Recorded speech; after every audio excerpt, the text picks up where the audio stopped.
First ever factory outlet Mukunda jewellery KPHB Kothapet Khammam Somajiguda Hanamkonda. అందరికీ నమస్కారం. నా పేరు మాధురి. ఈ నెల మార్చి 8 నుంచి 15 వరకు ద్వాదశ రాశుల మహిళలకు ఎలా ఉండబోతుందో మనకు తెలియజేయడానికి మనతో పాటు ఉన్నారు ప్రముఖ జ్యోతిష్య పండితులు బ్రహ్మశ్రీ నందిబట్ల శ్రీహరి శర్మ గారు. నమస్కారం గురుగారు. వాగర్థావివ సంపృక్తౌ వాగర్థ ప్రతిపత్తయే జగతః పితరౌ వందే పార్వతీ పరమేశ్వరౌ ఆదిత్యాయ చ సోమాయ మంగళాయ బుధాయ చ గురు శుక్ర శనిభ్యశ్చరాహవే కేతవే నమః. శృంగేరి జగద్గురు పీఠాధిపతులకి కంచపీఠాధిపతులకి నమస్కారములు తెలియజేసుకుంటూ కార్యక్రమాన్ని ప్రారంభిద్దాం. నమస్కారం గురుగారు. మరి ఈ వారం కన్యా రాశి మహిళలకు ఎలా ఉండబోతుందో తెలియజేస్తారా? మార్చి 8వ తారీఖు నుంచి 15వ తారీఖు వరకు కన్యా రాశిలో జన్మించినటువంటి మహిళలకి ఏ విధంగా ఉండబోతుందో తెలియజేసుకునే ప్రయత్నం చేద్దాం. ప్రధానంగా ఈ యొక్క కన్యా రాశిలో జన్మించినటువంటి వారికి గురుబలం సంపూర్ణంగా ఉంది. అలాగే శుక్రుడు, బుధుడు, రాహువు, రవి, శని ఈ గ్రహాలన్నీ కూడా అనుకూలంగా ఉన్నాయి. ఒక్క కుజగ్రహము తప్ప మిగతావన్నీ కూడా ఉన్నాయి, అనుకూలంగానే ఉన్నాయి. అయితే గురుని యొక్క ప్రభావం వల్ల ఏం జరగబోతుంది? ముఖ్యంగా గృహపరమైనటువంటి సమస్యలు తీర్చుకోగలుగుతారు. అంటే ఏంటి? గృహంలో మార్పు అనగా స్థల మార్పు, గృహ మార్పు చేయాలనుకుంటే అనుకున్నది సాధించుకోగలుగుతారు. లేదా ఇంటి కొనుగోలు అమ్మకాలకు సంబంధించినటువంటి ఏదైనా లోన్స్కి సంబంధించింది ఏదైతే ఉంటాయో అవన్నీ కూడాను శాంక్షన్ అవ్వడం, తద్వారా ఆనందకరమైనటువంటి వాతావరణం కుటుంబంలో నెలకొంటుంది. ఇక వివాహం కోసం ఎదురు చూస్తున్నటువంటి మహిళలు ఎవరైతే ఉంటారో వాళ్ళకందరికీ కూడా సంబంధాలు నిశ్చయమయ్యే అవకాశాలు గోచరమవుతున్నాయి. మరీ ముఖ్యంగా దంపతుల మధ్య లేదా వ్యాపార భాగస్వాముల మధ్య విభేదాలు వచ్చి ఉన్నటువంటి వాళ్ళకి పరిష్కరించుకోగలిగేటువంటి సందర్భాలు ఉంటాయి. తద్వారా కొద్దిగా శ్రద్ధ పెడితే అన్ని సమస్యలు చక్కబెట్టుకుంటాయి. ఇతరుల సహాయ సహకారాలతో ఉండి ఉంటేనే పనులు పూర్తవుతాయి అనే ఆలోచన చేస్తారు కదా.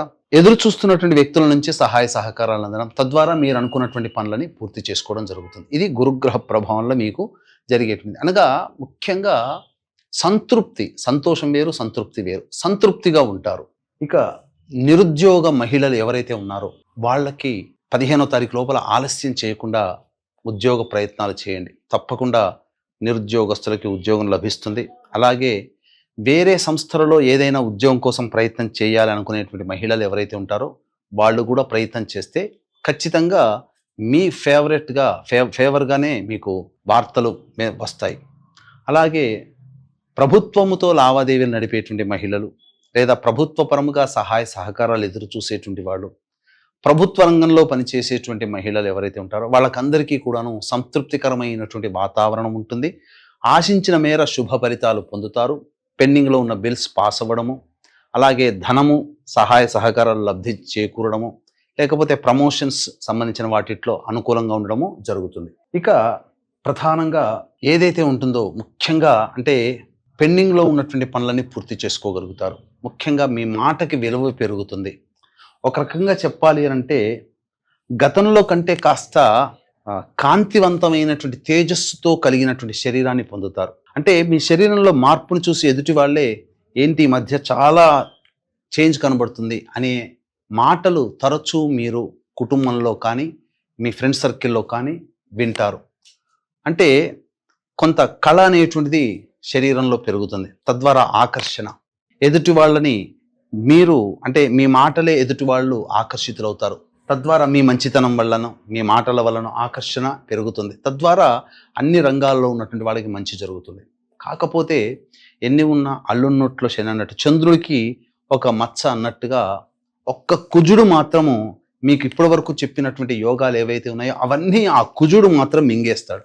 కాబట్టి ఈ కుజుడి వ్యవహారంలోనే జాగ్రత్తలు పాటించాలి. ఎందుకనంటే కాలము కలిసి వస్తున్నటువంటి సందర్భంలో, అంతగా అనుకూలంగా ఉన్నటువంటి సందర్భంలో మనకు ఎదురు లేదనేటువంటి ఒక ధైర్యము కావచ్చు, లేకపోతే మొండితనం కావచ్చు, కొన్ని నిర్ణయాల్లో కొన్ని పరిస్థితుల్లో అతి మొండిగా ఉండడం వల్ల మీకు ఇబ్బందులు, ఈ కుజుడు కొంత ఇబ్బందులు, చిన్న చిన్న విషయాలకి చిరాకు పడడం అనేటువంటిది తరచూ జరగడం వల్ల చాలా మటుకు అవకాశాలు, మంచితనం ఉన్నప్పటికీ కూడా కోల్పోతారు.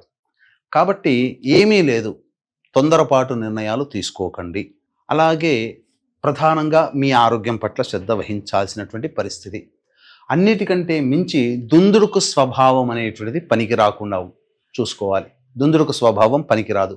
ఇప్పుడు చెప్పినటువంటి నెగిటివ్ని మీరు కంట్రోల్ చేసుకోగలిగితే మిగతా గ్రహాల యొక్క అనుగ్రహాన్ని సంపూర్ణముగా పొందిన వాళ్ళు అవుతారు. అయితే ఒక్క రియల్ ఎస్టేట్, రైతులు మరియు ఎలక్ట్రానిక్స్ అండ్ ఎలక్ట్రికల్ రంగంలో ఉన్నటువంటి వాళ్ళు, న్యాయవాద వృత్తిలో ఉన్నటువంటి వాళ్ళు తప్ప మిగతా అన్ని రంగాలలో ఉన్నటువంటి వాళ్ళకి అద్భుతమైనటువంటి ధన ఆదాయము ఉన్నది. వ్యాపార లావాదేవీలు చాలా చక్కగా ఉంటాయి. వృత్తుల్లో ఉన్నటువంటి వాళ్ళకి చాలా బాగుంటుంది. అయితే దైనందిన కాలంలో 8వ తారీఖు నుంచి 15వ తారీఖు వరకు ప్రతిరోజు ఏ విధంగా ఉండబోతుందో తెలుసుకునే ప్రయత్నం చేద్దాం. 8, 9, 10, 11 ఈ 4 రోజులు చక్కటి యోగదాయకమైనటువంటి పరిస్థితులు ఉంటాయి. 8, 9 తారీఖుల్లో చికాకుతో కూడుకున్నటువంటిది కోపోద్రిక్తమైనటువంటి వాతావరణంలో ఉన్నప్పటికీ 10, 11 తారీఖుల్లో మాత్రం అసలు అన్ని వర్గాలలో ఉన్నటువంటి మహిళలకి ధనాదాయం చాలా చక్కగా ఉంటుంది. మీకున్నటువంటి సమస్యల్ని పరిష్కరించుకోగలుగుతారు. అన్ని విధాలుగా సంతోషంతో జీవితాన్ని గడుపుతారు. 12, 13, 14 తారీఖులు మాత్రం ఏమాత్రం అనుకూలంగా లేవు. ఖర్చులు అధికంగా ఉంటాయి. ఆకస్మికమైనటువంటి వ్యయాలు కనబడుతున్నాయి. కాబట్టి ఖర్చుల శాతాన్ని తగ్గించుకోవడమో లేకపోతే మీరు ఆ ఖర్చుల్ని వాయిదా వేసుకోవడం కనుక చేసుకున్నట్లయితే మరింత మెరుగైనటువంటి స్థితిలో ఉంటారని చెప్పవచ్చు. 12 కంటే 13 ఎక్కువగా ఇబ్బందులు, 13 కంటే 14 ఇంకా ఎక్కువగా ఇబ్బందులు అనేటువంటివి చవి చూస్తారు. అంతేకాకుండా ఈ గ్రహణ ప్రభావము అనగా 14వ తారీఖు రోజున గ్రహణం ఏర్పడుతుంది. కాబట్టి గ్రహణ ప్రభావము భావి జీవితం అనగా 15వ తారీఖు తర్వాత వచ్చేటువంటి రోజుల్లో కొన్ని సమస్యలు తీసుకుని వస్తాయి. కాబట్టి గ్రహణ దోష నివారణ అనేటువంటిది జరిపించుకోవడం చాలా ఉత్తమం అనేటువంటి విషయాన్ని గమనించుకోవాలి. 14వ తారీఖు రోజున ఏర్పడుతున్నటువంటి చంద్రగ్రహణం ఏదైతే ఉందో America, Canada, Mexico, Australia, New Zealand, Japan వంటి దేశాల్లో కనబడుతుంది. మన భారతదేశంలో కనిపించకపోయినప్పటికీ నియమాలు పాటించాల్సిన అవసరం లేదు. కానీ దీని ప్రభావం ప్రపంచవ్యాప్తముగా కన్యా రాశిలో జన్మించినటువంటి వాళ్ళకందరికీ ఉంటుంది. కాబట్టి ఈ యొక్క నియమాలని కనుక పాటించుకున్నట్లయితే చాలా మంచి జరుగుతుంది.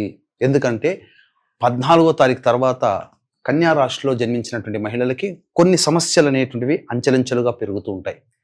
దీని ప్రభావం వలన వచ్చిన సమస్యల్ని నివారించుకోవడం కోసం మన పీఠం ఆధ్వర్యంలో ఈ మేష, వృషభ, కర్కాటక, సింహ, కన్య, వృశ్చిక, ధనస్సు, మకర, కుంభ రాశుల్లో జన్మించినటువంటి వారికి గ్రహణ దోష నివారణార్థమై 14వ తారీఖు రోజున ఉదయం 9 గంటలకి పర్ హెడ్ 2100 రూపాయలకి ఈ చంద్రగ్రహణ దోష నివారణ హోమాలు అనేటువంటివి జరిపించడం జరుగుతుంది. అవకాశం ఉన్న వాళ్ళు కార్యక్రమ తదనంతరం కాంటాక్ట్ చేసి మీ గోత్రనామాలు నమోదు చేసుకోవచ్చు. అలాగే ఈ కన్యా రాశిలో జన్మించినటువంటి వారు తమ సమస్యల పరిష్కారం కోసం వీలు కుదిరినప్పుడల్లా సుబ్రహ్మణ్య స్వామి దేవాలయంలో అర్చన, ప్రతిరోజు కూడా మానసాదేవి స్తోత్రము, సుబ్రహ్మణ్య భుజంగ స్తోత్రము రోజుకి 3 సార్లు పఠించడం ద్వారా సమస్యలు శాంతింపబడతాయి. ఇప్పుడు చెప్పినటువంటి సమస్యల కంటే ఇంకా విభిన్నంగా మీ యొక్క జీవితంలో సమస్యలు ఎదుర్కొంటున్నట్లయితే మీ యొక్క జన్మజాతకంలో నడుస్తున్నటువంటి గ్రహ దశాంతర దశల యొక్క ప్రభావాలు కావున దగ్గరలోని మంచి ఉపాసనా పరులైనటువంటి జ్యోతిష్యులని సంప్రదించి వారి సలహాలు, సూచనలు కనుక పాటించినట్లయితే మరింత మెరుగైనటువంటి జీవితాన్ని పొందుతారని తెలియజేస్తూ 14వ తారీఖు రోజున జరిగేటువంటి ఈ చంద్రగ్రహణ దోష నివారణ హోమాల్లో పాల్గొనే ప్రయత్నం చేయండి. సర్వం శ్రీ ఉమామహేశ్వర పరబ్రహ్మార్పణమస్తు. గురుగారు, కన్యా రాశి వారి ఫలితాల గురించి తెలియజేసినందుకు ధన్యవాదాలండి.